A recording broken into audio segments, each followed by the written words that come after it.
content of this No, it's recording. this talk is the most important thing about it. Yeah. So I told Uli that I will send you the link directly afterwards. Yeah, Uli, he's a nice guy. Uli Kush, Yeah. former Helloween drummer, mastermind. Yeah. Yeah. So it's going to be some question about his career as well. Welcome to my little channel that I just started last week, Tommy. Thanks, this is thanks. completely, what an honor to do this with you. I just went, when I booked this interview with you, I went down to the dungeons, to my cellar, and found my vinyl collection that I don't think I actually looked at it for, I don't know, 15 years or something. Since everything else on CD today or in your mobile or whatever.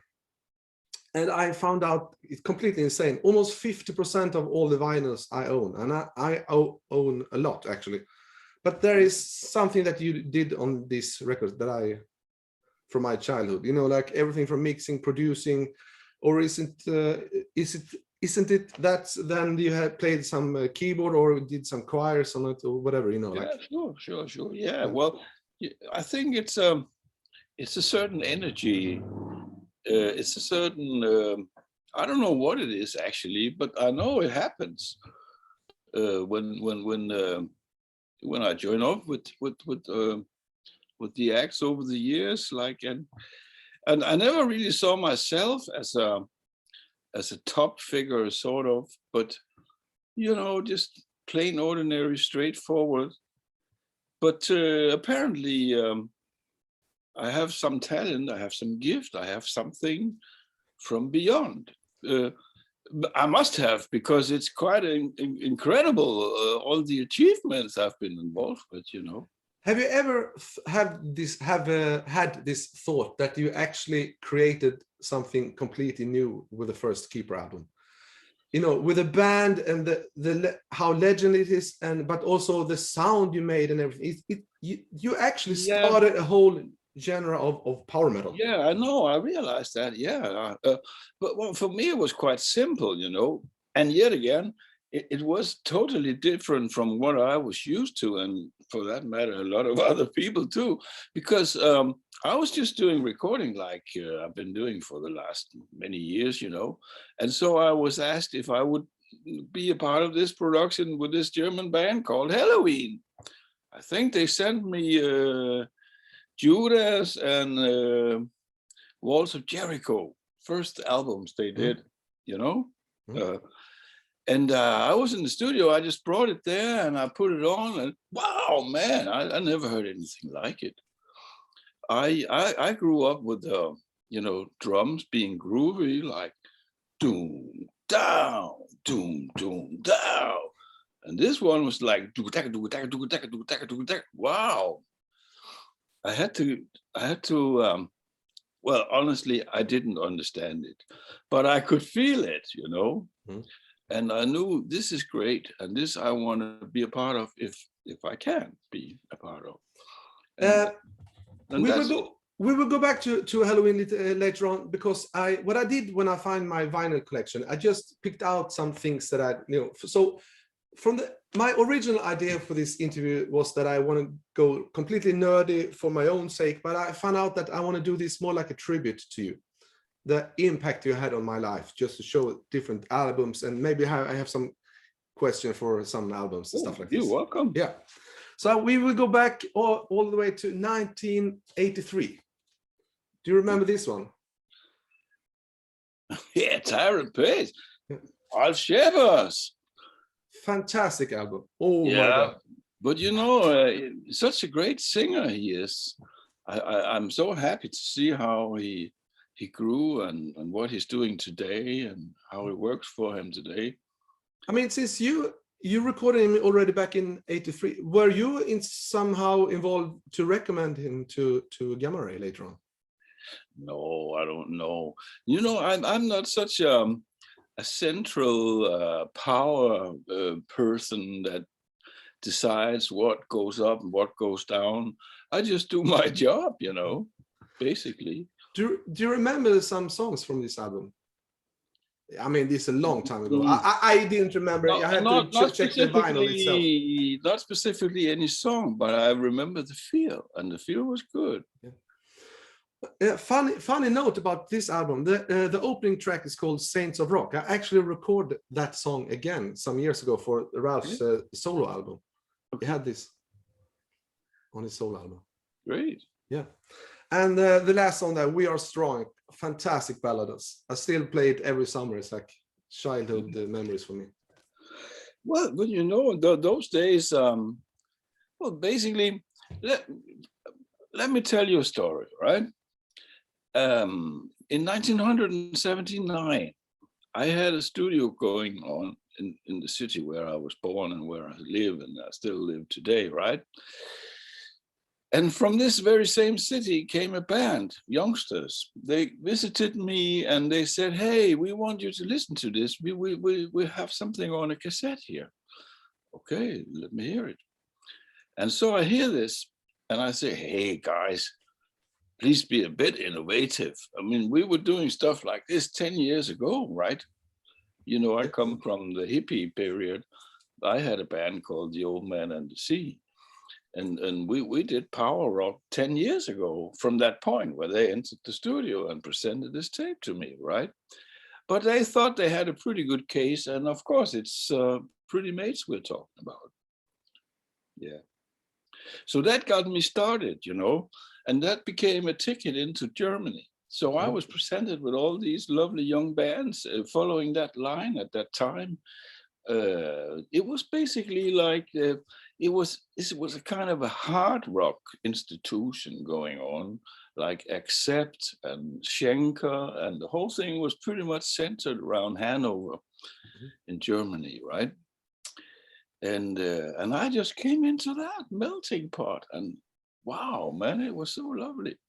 Yeah, Pretty Maids was also a huge influence for me back then. I remember. I was in just coincidence. I was in an elevator with the singer Ronny one time in Jönköping in Sweden, but I didn't dare to speak to him because that was like 2 hours before a gig he would. So I didn't want to interrupt him there. But when I went out from the elevator, I started to whistle like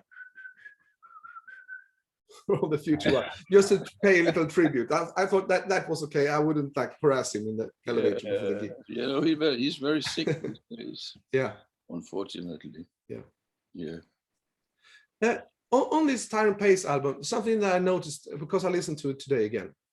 Yeah, you have incredible vocal sound and choir sound and some really cool effect. Have you any idea what you use that is? It's not a delay. I don't know what you have on the choirs, but it sounds absolutely fantastic. Yeah. Well, there was always some Lexicon 224 going on. I can tell you for sure. And there might also have been some kind of slapping echo. And we also use some enhancers and perhaps a bit of chorus. You know, the traditional stuff, actually. Yeah. But I tell you, this singer that I've been involved, I'm a kind of a tool for this thing, right?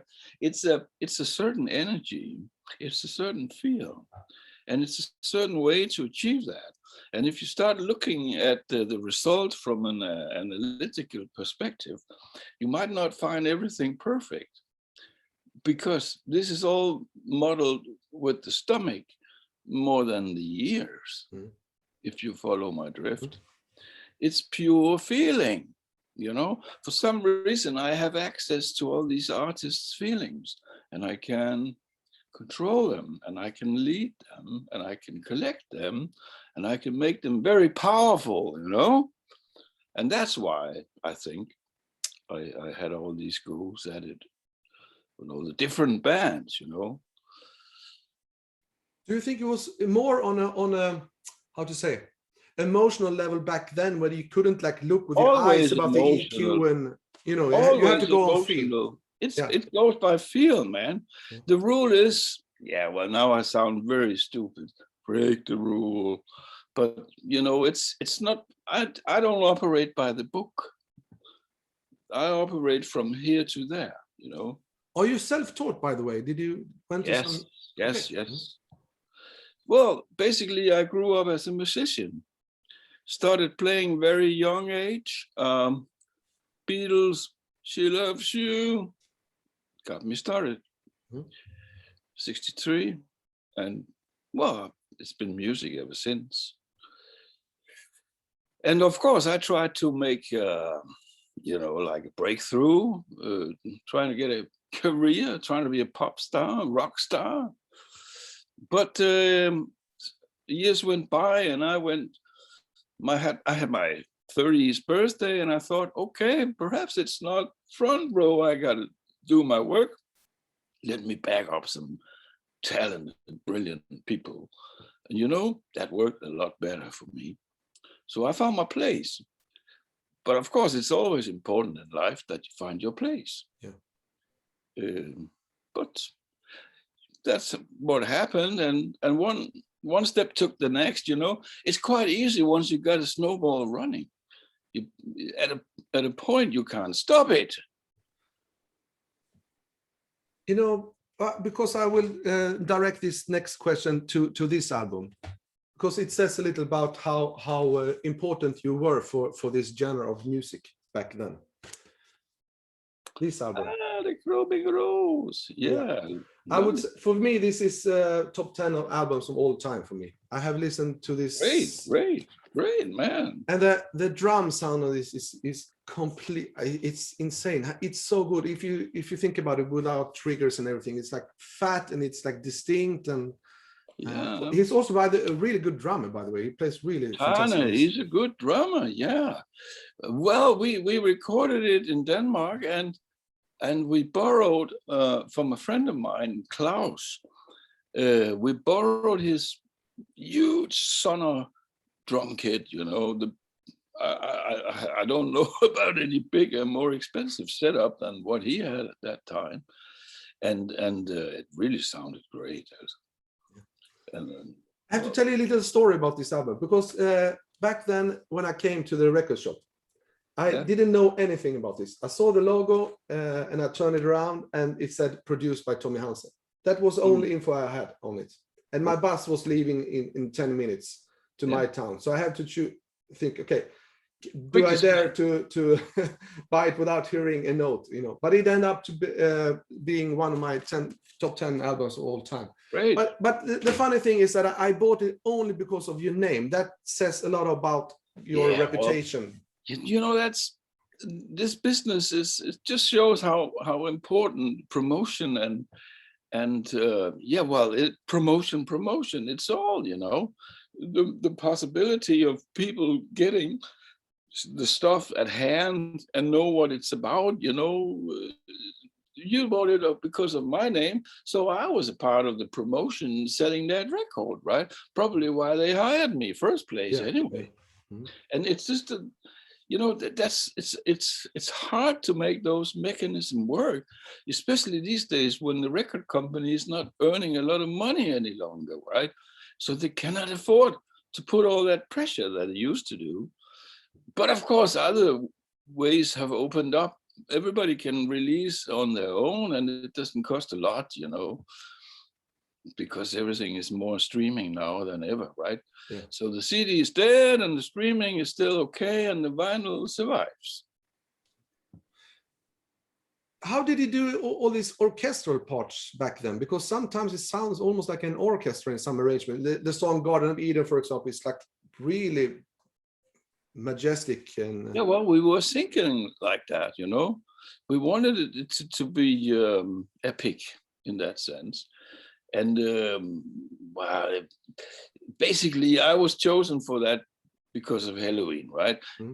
EMI wanted to make something like Helloween, and they had Chroaming Rose, and so they decided to work that out.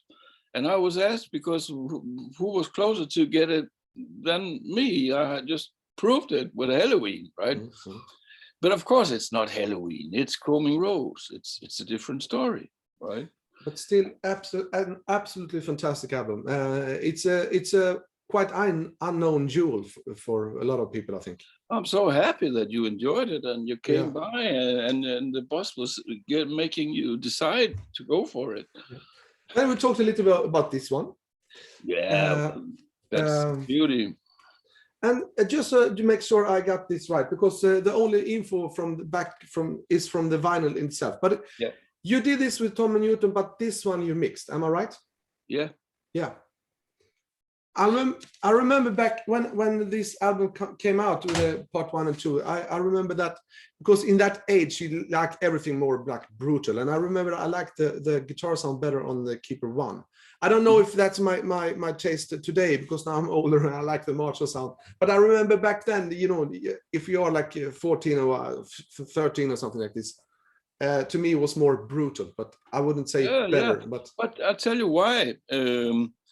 Because it's all driven by Kai Hansen.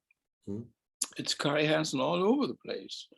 He just pulled those rhythm guitars off like others pick up a chewing gum from the floor, right? It was so easy for him. He just,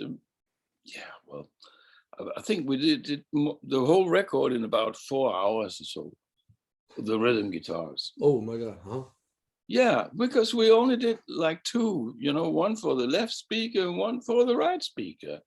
And Kai was just so good at it that he never failed, really, you know. So perhaps there was a little something that made me stop and go back and punch in and go on. And yeah, well, in those days, we had MCI machines down in Hanover. It was recorded in Hanover. And I became quite skilled at doing drops. You know, I could drop for a word in the middle of a sentence in the lead vocal if I had to. Also made me a bit more awake, because if I blew it, I really blew it. I could not do undo like you can today. So, but it just came by like that, you know, and it was so powerful. How did you do with the tempo changes back then? Because you couldn't have a pilot track to record like the long song. So was it only in Ingo's mind, or how do you work it out? I'll tell you how it worked. We made a drum sound. We made a cue guitar sound. Hansen and Ingo recorded those 2. Okay, ready, tapes rolling. No click track. They just played it. Okay, I think that part was not very good. You came into that next section. It was let's do it a little bit ahead. We put you in on that 4th bar before the change, okay? And it just worked like that. And once we were done with the drums, whoa, we put on some rhythm guitars. Yeah. And I think the bass came on as the last. Well, of course, the solos and the overdubs. And I just had my emulator too at that time, you know. So of course I wanted to play with it. So all this orchestral stuff came up. It was not a lot, but it was enough to make it somehow outstanding and interesting and different and innovative in a way that, you know, most hard rock bands, they were kind of allergic to keyboards in those days. The hardcore of Hanover, no way, keyboards, no thanks. You know, that was the accept syndrome of some kind.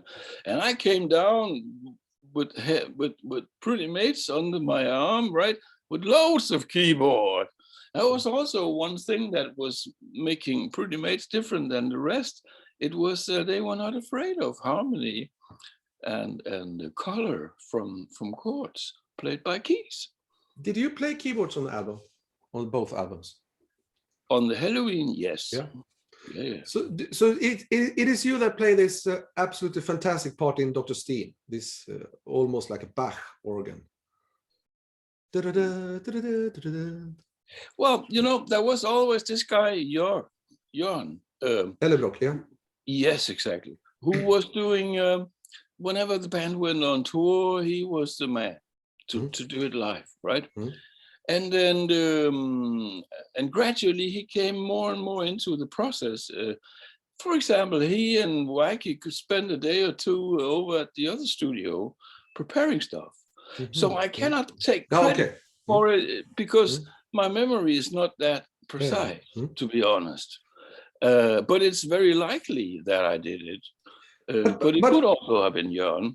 But all these orchestral intros, I guess you play that one, right? Because you are the arranger. Yeah, of course. It's absolutely fantastic. Mikey and me, we put those things together. Yeah. You know, Mikey is a very musical person. He, I think one of his biggest heroes was Ennio Morricone. Mm-hmm. You know, the Italian. I have to check it out. What? I have to check it up. The only thing he told me that was about Haydn. Don't you know spaghetti westerns? Oh yeah. Oh, oh yeah. Okay. That's Morricone. Okay. And a load of other pictures, you know, he did. So that was Vicky and me. We had a common ground in that. We loved that kind of music, both of us. And we also had a very good relation. We still have a very good relationship, you know. I find him quite intelligent, but extremely lazy. You know, he was the first one to talk about, I think I'm going to do a solo album. And by the end of some time, he was the only one who didn't. Everybody else had done their solo album, even Marcus. But well, that's the way he operates. Yeah.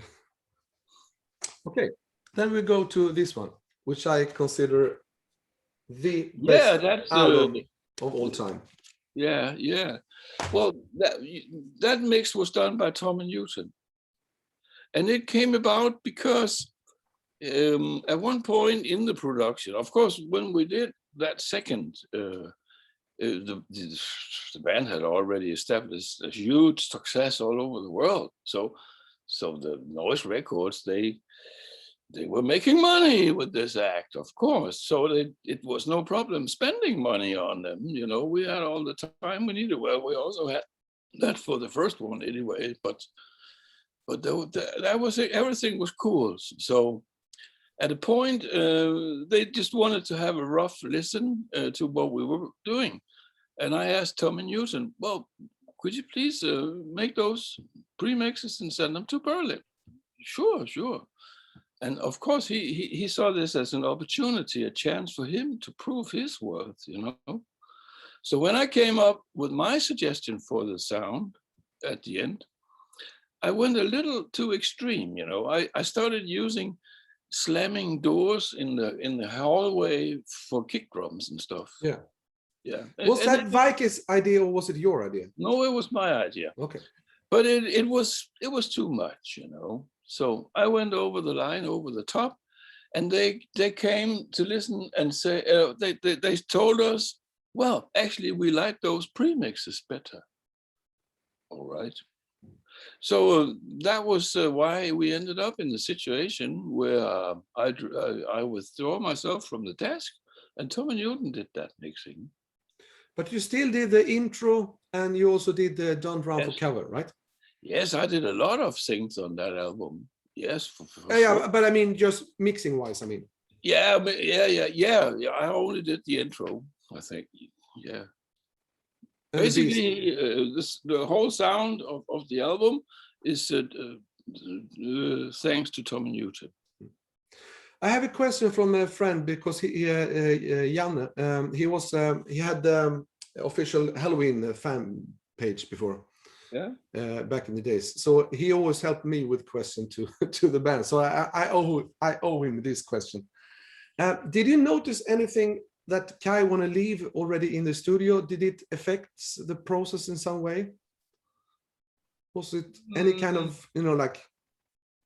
Well, you know that it's very funny because when we did Keeper of the Seven Keys Part 1, it was pretty much Kai who was in charge of the major plan of things, right? Not that he particularly wanted it, because the band wanted to do a double album from the beginning. Mm-hmm.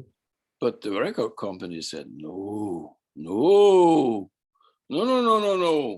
And of course, they sorted all what they considered the most powerful songs for the first album. And they were basically Kai Hansen songs. You know, that's why it came about like that. Also at that time, Vaiki was not playing a lot of guitar because he has some nerves, something personal issue made him, well, you know, sometimes we have problems in life. Yeah, but was he in some kind of depression or something? I Yeah, think that's like what I'm trying mentioned to something like say. this for me That's what I'm back in the trying to days. say in a nice way, you know, Mm. because I don't want to compromise him here in your interview. Okay, I understand. But on the other hand, if we're not honest about things, who cares listen to this?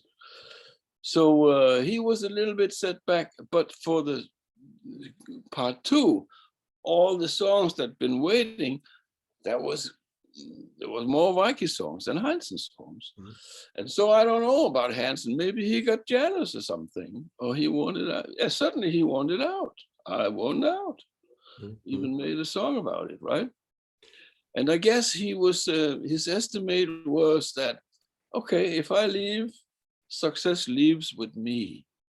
But that's where he was wrong, you know, because they were good together, and he could not walk away with it, with all the power of Helloween. No. So, okay, both did good, but it was better when they were together.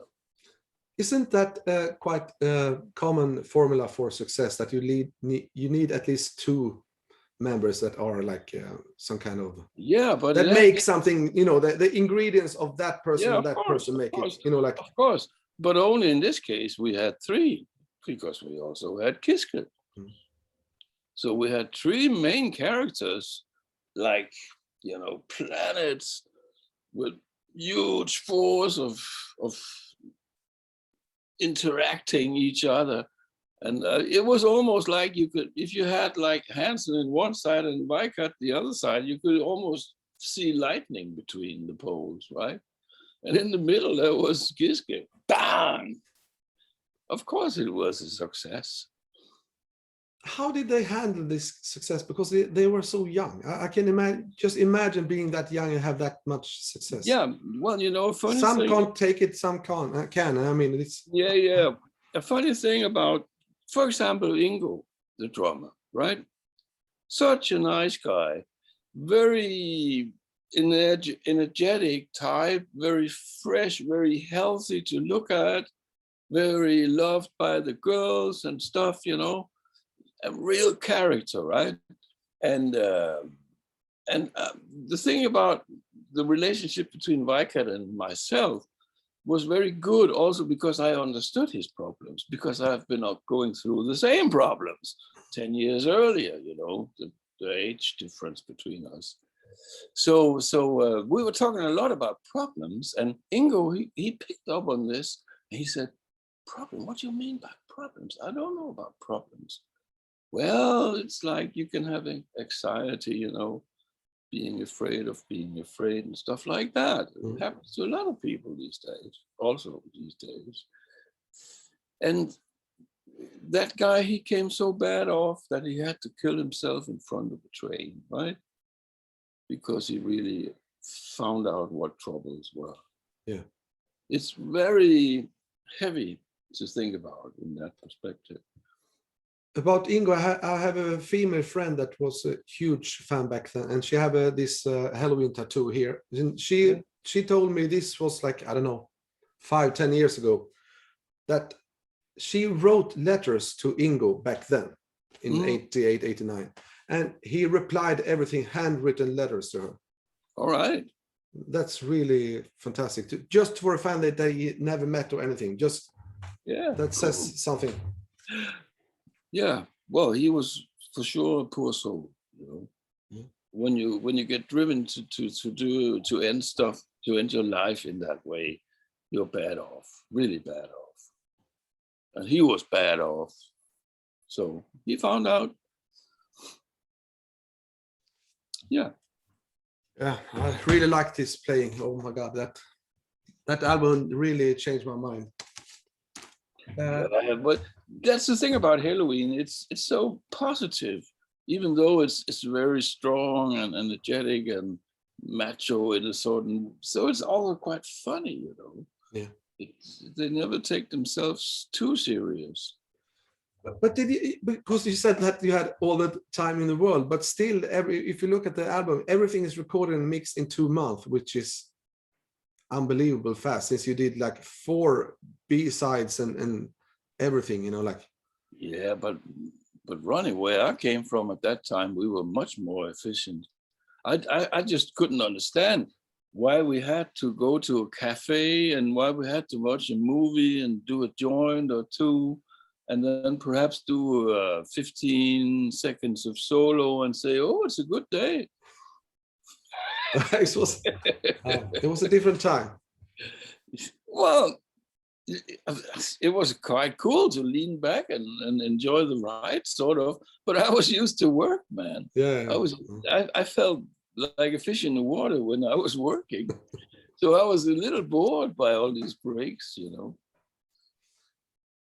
If we go further a little bit in time, yeah, we will come to the era. I'm probably most familiar with, since I started to work with Uli Kush, and I recorded 5 albums with him later on. Yeah. Okay. Do you know where I'm going with this snare? No, not really. This is a Black Beauty. This is a 5.5 inch. I have a 6.5 as well. But this drum heads with these small holes here. This is what Uli used on the Better Than Raw. So this is influence from you. He told me that he learned this from you. So I still use this on my snares, every recording. Great. But Black Beauty is still one of the best snare drums ever made. Yeah. So if we start to talk about, I remember first time I was going to put the CD to the Master of the Rings, because that was, you know, a new singer, new drummer, and I didn't know what to expect. And that was also one of these moments, you know, like 15 seconds in I was in complete heaven, you know, like when everything started. It was a good turning point, that record, you know. Yeah. Because we've been on a detour with the one before, the Chameleon. I'm not saying it's a bad record. It's just really not a heavy metal record. It's something else. It's a lot more innovative and experimental. And think about it, man. We had jazz in a metal band. You cannot do that.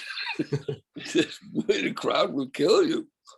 Yeah, but when you look at it, or listen to it today, I mean, it's super well produced and arrangement and everything. Actually, I mean, it's not made in a rush, that's for sure. No. But then again, you have to think about another thing also. Not that it really matters for that matter, but at this point, Noise Records had built up the band. They were really on a peak level of success, right? So what can you say? Well, if you have something and it's on top and the value has grown, it's time to sell it. And they did. They sold it to EMI. So EMI, well, actually, I think EMI also did Bubbles, Pink Bubbles Go Ape or whatever. Yeah. So, and they also did Chameleon, right? So money was not the issue. We had Michael Wagner to mix the record, and he was not cheap at that time. I guess I don't know what the arrangement was, but there was put so much money into it, but it was just not the right time for a metal band to release, because the whole world was somewhere different, with the grunge, with the Pearl Jam, with Nirvana, Soundgarden. It was a little bit different, everything, right? You know, my first impression when I listened to that album was, okay, it was different, but I liked the song. But the main thing that I was concerned about when I listened to that, the first time I listened to Chameleon, that was Ingo's playing, because I could hear that it differs from how he played before. Oh, okay. So you found it worse in a way, I guess. I can only say that it was different. That how different. Maybe he was like trying out some new stuff or something. But that was the thing that I got my attention when I listened to it. Now you have to think about. Now he's really getting into his very dark period, the one that led to his death later, right? So I think, yeah, well, Uli took over after Chameleon, so it was the last record he did. Before Uli came, this is something that's really interesting for me, because I saw the Chameleon tour, and they had this other drummer called Abel or something like this. When they went into the studio for Master of the Rings, was he still in the band then, or because I think that Uli, that they call him Pretty just some weeks before the recording, right? Or was it supposed to be recorded with this other drum? Do you remember that? That could very. Oh, I'm not so good at remembering that really, but it might be the case. Yeah, sure. Yeah, why not? I just met up with Uli at Harry, you know, the personal manager of the band at that time, because that's where we stayed overnight. Uli and I. Uli came from Cologne or wherever, and I came from Denmark, and we were situated in Hamburg, right? And it was the day before the recording started, and that's when I met him the first time. Oh, okay. So, you know, I was like in and out. I also had a family, you know, to attend to in Denmark. So being a lot in Germany, when I was out of Germany, I was really out, you know. So what went on in that case, I'm not quite sure about, you know. But what was the feeling, you know, first day of recordings, the new singer, new drummer? Were they like, oh God, we're gonna have like revenge like this, or were they like kind of nervous, or what was feeling? You know Uli, and he's such a fantastic drummer. So I can just say, hello, who are, you know, hooray. Of course, I was very anxious about the lead vocals changing, right? Because Helloween was so much, Kiske was so much a part of that Helloween image, right? I had a difficulty to imagine what it would be without him. But Andy Darius, he has a trick or two, and he knows how to play his cards, and he did, you know. He has this funny way he sings, right? He does something, and I said, because he could actually sing like Kiske if he wanted, but he didn't, because he wanted to have his own personality. And that's why he put on that whatever he did, like an armor thing, right? So how do you deal with that as a producer? Because I can imagine that the record label wants you to go for the Kiske clean style, and he has his own personality, and you want to in one way you want to continue the legacy from before, so you can sell records.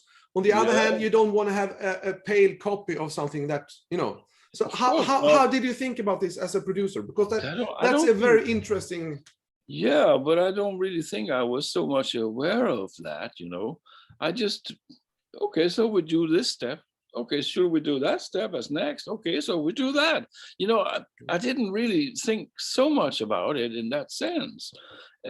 On the other hand, it was not in my hands to say, oh, we want this, we want that.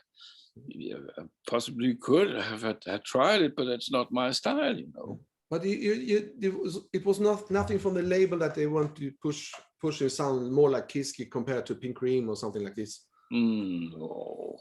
Okay. No. But now they changed again, because now they were finally out of EMI. You know, they were out of the EMI contract, and they were into the sanctuary business, who's been taking care of the finances for a while, because like they also do the other bands and big time heavy acts at that time. So I'm not quite sure, but nobody ever told us what to do or not, or what not to do. We worked it out, and that was the way it worked. I remember when I heard the first single on Headbangers Ball, this Mr. Ego, and I remember I was so happy that they didn't go for a completely clone or something, because he had this unique style and I really liked it. Yeah. Because I was the first one to judge anyone, since my whole life I was listening to Kiski before, but I remember I was like, okay, this is gonna work, you know, like. Yeah, but he's a formidable singer, and they, you know, we had a meeting with some Japanese guys. Yeah, must have been from Marquis or whatever. And we ended up in a restaurant, and at that time Darius had hair going all the way down to his bottom, you know. It was really long, and there was absolutely no curly anything. It was just plain zong. And this Japanese guy, he went, oh, Andy, never cut your hair, never cut your hair. And of course, what did he do? He cut his hair. Cool, because if he didn't like it, so cut it, man. Yeah. How do they differ to work with? Can you say something about this? Just like, because every singer is always a singer, you know, like you have to, it's like a chess game. As a producer, you always need to find the right. You know, well, singers should be a bit crazy, right? They need to be a bit crazy, because if they should believe that they can entertain all of us, they must really have some enormous egos, which are very hard to handle, especially for the singers themselves. Yeah. So it's determined to go wrong, right? It can be unbearable, but I think no, I think Darius he was very straightforward, actually. So it was no problem. He was very professional. Probably still is. By the way, Uli always talk about the drum sound on this album. He's so satisfied with the drum sound on Master of the Rings. Yeah, it's really That's good. why I have such big difficulty understanding why he always wants to program his drumming. I can ask him. Because he plays so very well. So Yeah, why not yeah. use that talent of playing so groovy that he does, you know? Because if you by mouse play the drums and quantize it, well, boring. I would say he is as good as Simon Phillips in my because since I reported He is. So why he's not like, use that talent? That's Yeah. what I don't understand. You know, when you sit in Pro Tools and I recorded like 5 times and some extremely difficult stuff, you know, like double bass stuff, and not necessarily fast, but it could be like really slow triplets or whatever, but it's still groovy and it's nothing to correct. You know, like He's good. It's completely unreal what he does. I've never ever recorded anybody like him. He's good. I tell you, when we were working together on his drumming, yeah, I guess it was for Better Than Raw. At that point there was these characters. I don't know if it was MTV or some other station, Beavis and Butthead. You probably remember those characters. And I put myself in those characters' place and made myself listen to his drumming.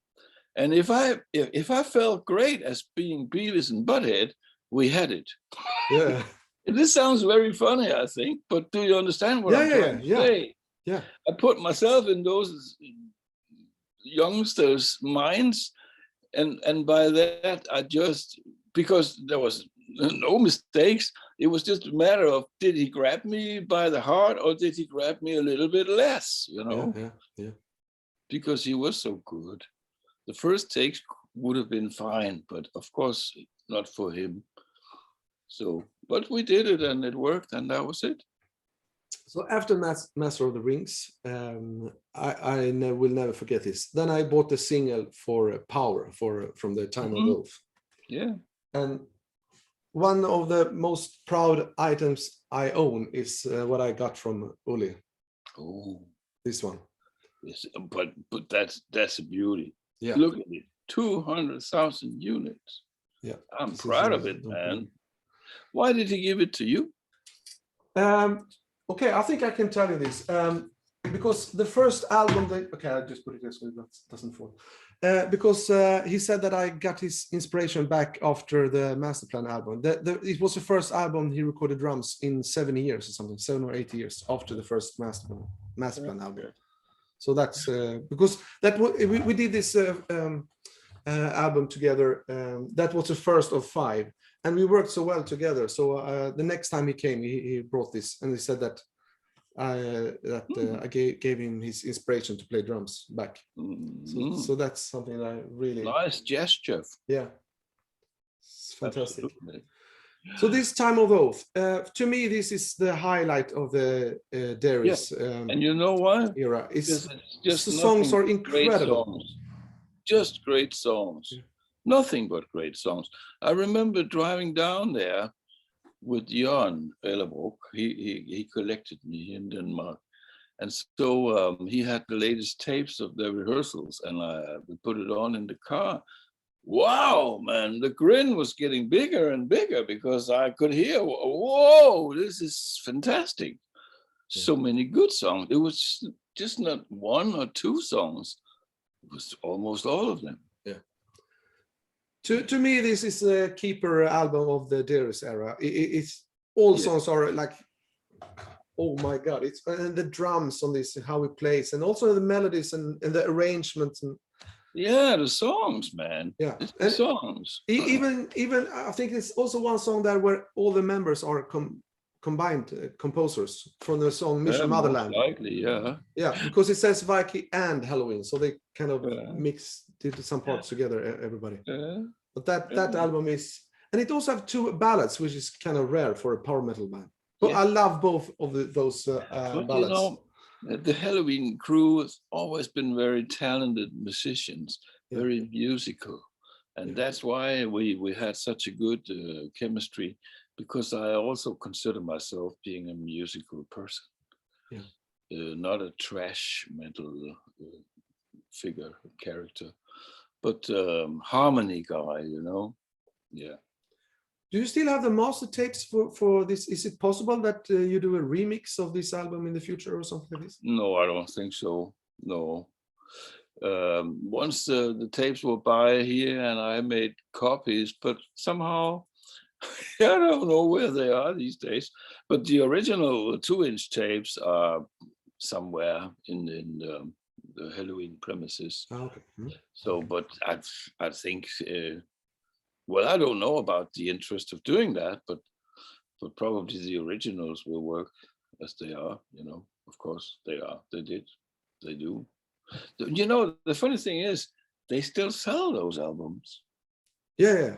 Okay. Yeah, I understand. Yeah. Because it's so good quality.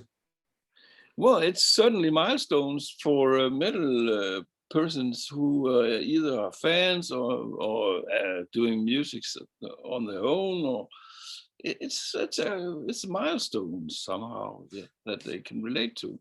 Somehow, when I listen to these albums today, to me, it's if you listen to a song like, for example, King of Kings, Kings Will Be Kings. Sorry. Mm-hmm. To me, this is like the ABBA, the ABBA of power metal. But that's, you see, that's how it works with Viking and me. We are suckers for pop, you know, when it comes to that. But we also like power, and we hold power. So don't get it wrong. Then we come to Better Than Raw, which is, I don't know what you say, but to me that is probably the best mix I ever heard in my life. With a completely acoustic drums and the snare there, the Black Beauty, which I showed you. I mean, it's absolutely superb. And if you listen to this song, this Latin song, what's it called? La Dominum, something like this, like in the end of the, which is, I don't know, but to me, this is as close to heaven you can come, because the melodies and the playing and all this playing and the harmonies and the guitars and it's almost like, to me, it's almost sounds like a church choral or something, you know. Yeah. The double bass and distorted guitar, but everything is like I don't know. It reminds me. It could be like the Da Vinci or something of metal. Yeah, but Everything is so fantastic on this album. It's like probably the most professional production they've done. Ronny, let me tell you one thing. Better Than Raw, that's Uli's album. Uli is the mastermind of that album. He's basically all over the record, right? And I don't know, it was like the other guys, well, they just didn't participate in that same way that he did. He was the driving force of that record. He had songs, he had urge to explore musicality, and he had parts that was not very likely to be heard in a metal song, but it worked, and everything was coming together, but it was just Helloween slightly different than what you were used to, right? Yeah. So because it's the Uli Kush album, the way I see it, right? And it was my last album with the band, you know. So, well, yeah, all good things comes to an end, and that was the end. But what do you think about the mix? Are you satisfied with it? Because to me, it's like that is like the the final. Well, you know, I always try to do my best. I know that with Time of the Oath, it's not the best sounding mix I ever did, but the songs are so great that it works still, you know. But I think most of what came out is pretty outstanding and brilliant on its own, whether it's a Yawn record or it's a Helloween or Tyran Pace or Victory or whatever they're called, you know. Yeah. What I like about the better than raw is that it sounds so powerful and punchy and fat, but it's still completely acoustic. It's probably because of the time. We are now in 1996, I think, and we have the shock of grunge a little behind, right? So we feel, okay, perhaps we can do our thing again now. All these grunge guys are a little bit more quiet, right? So, but still we were influenced by that whole development and evaluation thing, you know? So we went a little bit more organic, stayed a little bit more away of the sample stuff, you know? And not that we didn't use samples, because I always use samples, even to this day, right? But in a different way, because we were following the times. We were at least trying to, you know. I think that's basically why it sounds different. And of course, of the songs. The song is always dictating the sound, right? What I noticed working with Uli is that he's also a really, really good guitar player. Did he play anything? Yeah, he can do everything, basically. Yeah. Such a talented musician. Unreal. What is your instrument? I'm a drummer, basically. But when I compose, I always compose on piano or guitar. Yeah. I thought you must have been a drummer since you had that Black Beauty thing. Yeah. So that's why how I ended up with producing Uli. Yeah. If we talk about something that's not music related, what is the purpose of a producer, do you think? If we take away all this EQing and compressor, but what is the real purpose of a? Yeah, well, Ronny, let's start from the beginning. You know, if we roll time back, so in a studio environment, you could say, if you should start from the top, you would have a producer. Then you'll have a mixing engineer, and then you'll have a tape up and a T-boy, you know, a whole bunch of, it's a crew sort of. But during the 80s, it became more and more like one person were holding all these hats at once, you know, because I was doing the job as the producer, but I was also doing the job as the engineer and operating the tape machine and the computer when that came on and stuff.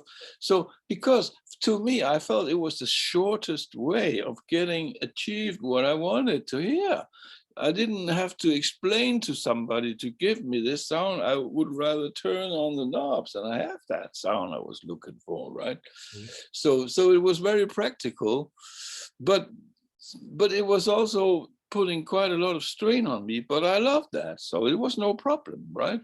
I had to deal with all these things. But on top of that, you also have to be a psychologist, you know. You have to deal with the mental factors of the band members, you know. I once visited the very famous movie about the Metallica crisis. You know, you've probably seen that one I'm referring to. And me as an old musician, facing all those problems they were having, I would have run away and say, forget about it, I'm out. But of course, they had such a huge, well-organized business, so they couldn't just not leave it like that. They had to work it out, and they did, and I really respect that, you know. But it's a lot of things being a producer. But mostly it's a psychological thing, right? Because you have to radiate the feel that we're on the right track here, you know, so that the act can believe in it and put all their heart and energy into what you ask of them. Because half is not good enough. It's got to be, you know, full blast. Could it be that the producer's role in some way is to save the band sometimes? Because you have all these characters, and you have egos, and then you have success, and then you have to combine everything from, you know, in the studio. So could it be that some bands survived because of that they worked with a really good producer that was also a psychiatrist? Yeah, well, I cannot answer that question. So, but perhaps, maybe it could be, but there's so many aspects, you know. But I must say, like I told you just before, I would have run away with that Metallica thing there, because I couldn't see a way through to get a common ground, but they did, and that was fantastic. And it works different for all the rest. So I cannot answer that question. You know, I don't know. Uli said something when I said that I will do this interview with you. He said that I'll say hello to Tommy. He said that he's never demanding, always advising. He said, yeah, that's a very good compliment. Yeah, I like that. But I try to be. No, I don't try to. I am. I'm not pushing forward. You know, I'm not demanding. I'm not saying you should do this and that and blah blah blah. You know, I'm not the tough guy in that way. I'm the guy that during the play get the thing done. You know, because I believe that it's better if you play, and if you play well. And I mean, play instrument, yeah, but also like kids when they play, right? Because it's a creative process. And so if you start dictating it and being like a dictator or something, I'm not quite sure it opens up those channels. So I'll rather try not to be an obstacle, but to lead the energy that it flows in the right direction. I'm not quite sure how I do it, but perhaps that's what happens. That's my best guess, you know? That's a really interesting point when you mentioned this, with this feeling you can have. How many times did you have this feeling in the studio when you feel that you are a part of something magical? You have no idea what if it's going to be a success of the album, but you just know it from the vibes in the studio, from the members and everything. That's a super fantastic feeling when you get it. Yeah, I think I only had that once. and that was Keeper of the Seven Keys Part 1. I tell you, when we were finished with that production, we were told to make a promotion tape. You know, like we have these 6 or 7 songs. I'm not quite sure how many there were on that record, but can you put together like 5-6 minutes total, all the songs that we get presentation? You know, yeah, sure, we can do that. And so we decided to do a little bit of talk in between these transitions between the songs. So we had Kai and Vicky in the studio with a microphone, and they were listening to the playback that had already been cut together. So the songs were just coming and they were giving their comment. And in the control room, I had my emulator set up. And in those days, we were all very fond of this 90s birthday, you know, the one they here in Denmark always play every New Year. And they also do that in Germany. Same procedure as last year, Miss Sophie. Same procedure as last year, James. Yeah, we have it in Sweden as well. Yeah, of course. So what I did, I sampled sentences from this, you know, like, oh, kill that cat. And whenever they were talking seriously, I punched those keys, you know, just to throw them off. And in the end, we were just lying on the floor, hammering down and just laughing our hearts out.